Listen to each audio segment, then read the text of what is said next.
Timothy Cox Will Not Change His Socks by Robert Kinkle and Stephen Grammel. What would happen, I wonder, said Timothy Cox, if I went a whole month without changing my socks? I imagine his dog and Dashan would name Walt, that sooner or later would folks find him fault. True, said Timmy. There are some I offend, and it shouldn't deter. While I should, old friend, you should know very well, Walter, I was the type who gets an idea when follows it through.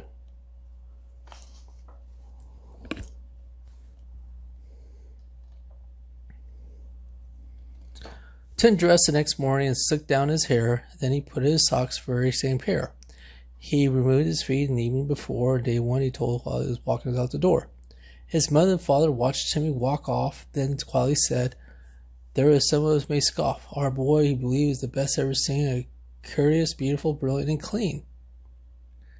Tim Richards' classroom sat in his chair.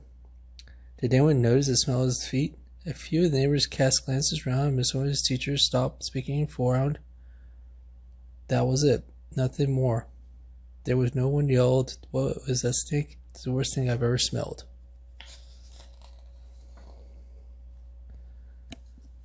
Tim's socks next morning smelled slightly like glue. To his dash out, when leaving, Tim said, "It's day 2, and nobody said they smelled something strange," said the dog with a frown. "Well, I'm sure that will change." That day, Timmy sat with his hands on his desk, knowing the smell was quite more prosaic. All the windows around the flew open before noon. Miss Claypool taught on, and when she looked into a swoon, pupils wrinkled their nose in this bell, and a few of them asked, "What in the hell is that smell?" As regular came the next day, it was a brief but it was blunt. It did say, Timmy Cox, won't consider please changing your socks. Your friends and neighbors are getting fed up, and that's only on day 3, Timmy said to Pulp. That night, Timmy lay with his eyes bright as lamps. The next day, the whole class and their nose were clamps. Into the classroom stood Principal Plum, with the nostrils squeezed shut by his finger and thumb.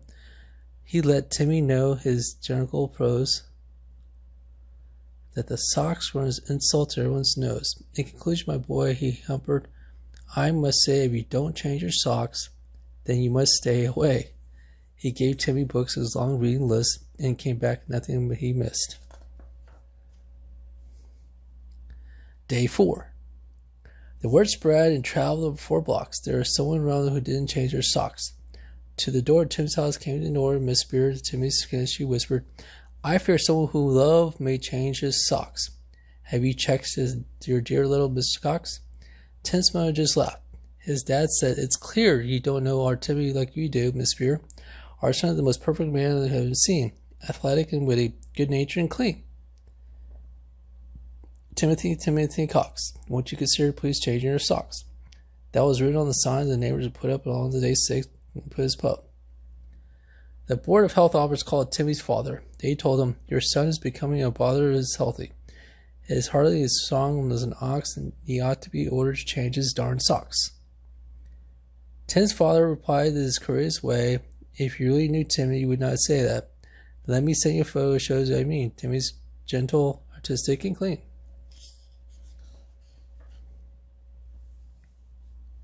That night, in his bed, his blankets pulled high, Timmy said to his dachshund, 2 weeks have gone by, and yes, said the dog, and those socks have not been wearing, smelling worse than a box full of overripe urine. By now you should know, or at least you should think, what happens to boys who wear socks that stink. And I'd like to suggest, as your pet or your friend, and that this efforts in making an end. A month is a month, Timmy said to his dog. With that rolled over and slept his dog, while Walter gazed over the sky and the vast prairie mouth very fast. A sheriff arrived on a horse next day. He was careful to stay several hours away from his horse, and then muttering a single word, Boo! He shouted to Tim, I have orders for you. We have passed a new law. Here it is, written down. No stinky socks will be born in this town. So Timothy Cox, won't you truly consider please changing your socks? And holding his nose, he exclaimed, Giddy up! And it was just 15 days, Timmy said to his pulp.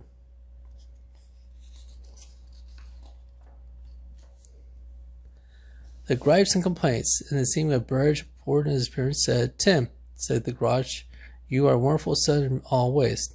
Might be the place where you should stay a few days." Inside the garage, Timmy set up the camp and cooler caught his books in the lamp, and he was eating a peach where he learned something to yell. Let's try to play Tim.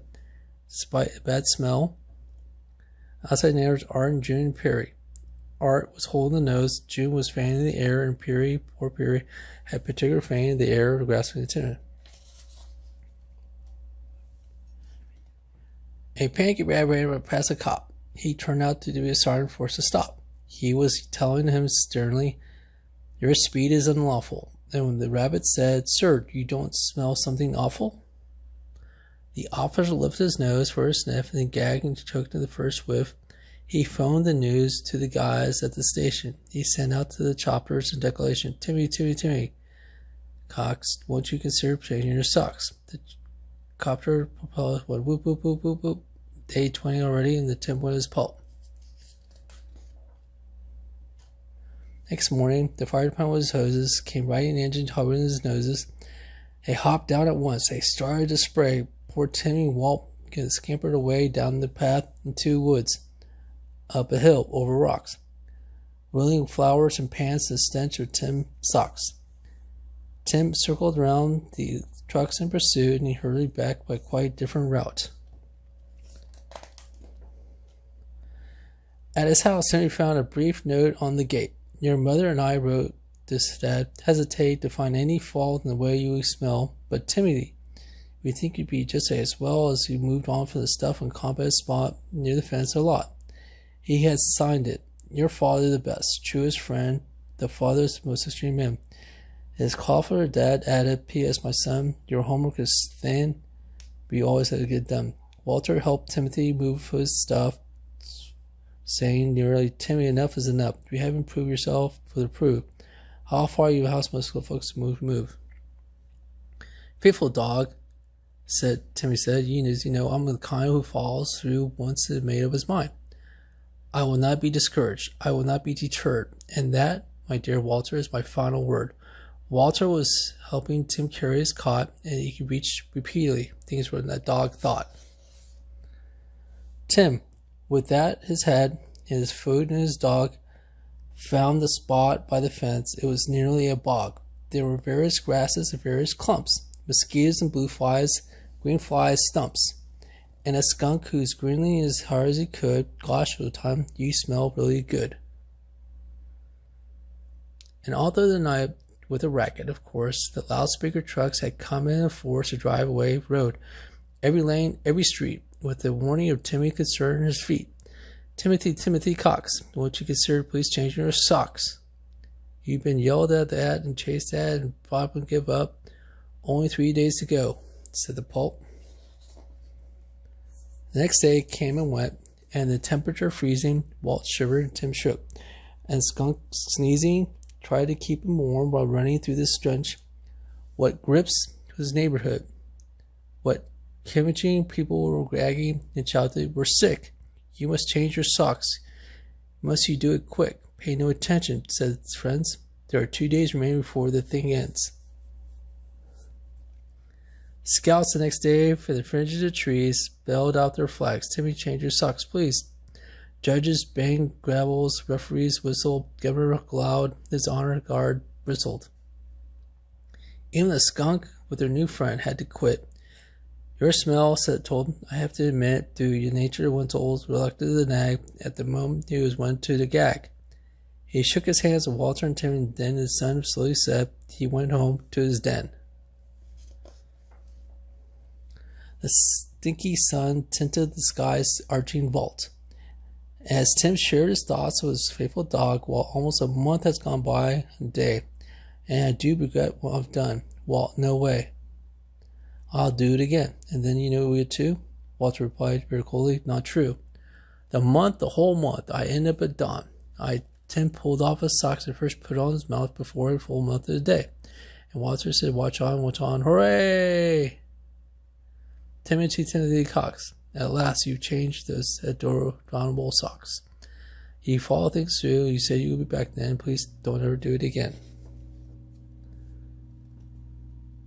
In a case of full trophies which no one unlocks, the school displays Timmy's ragged socks. With a sign that declares Timmy follow things through, and the others might have done the thing too. Timmy said if you go up and look up, we'll tell the same.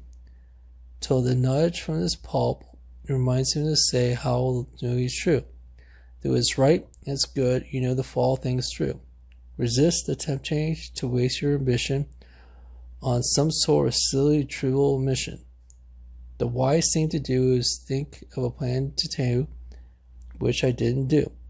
I assure that you can.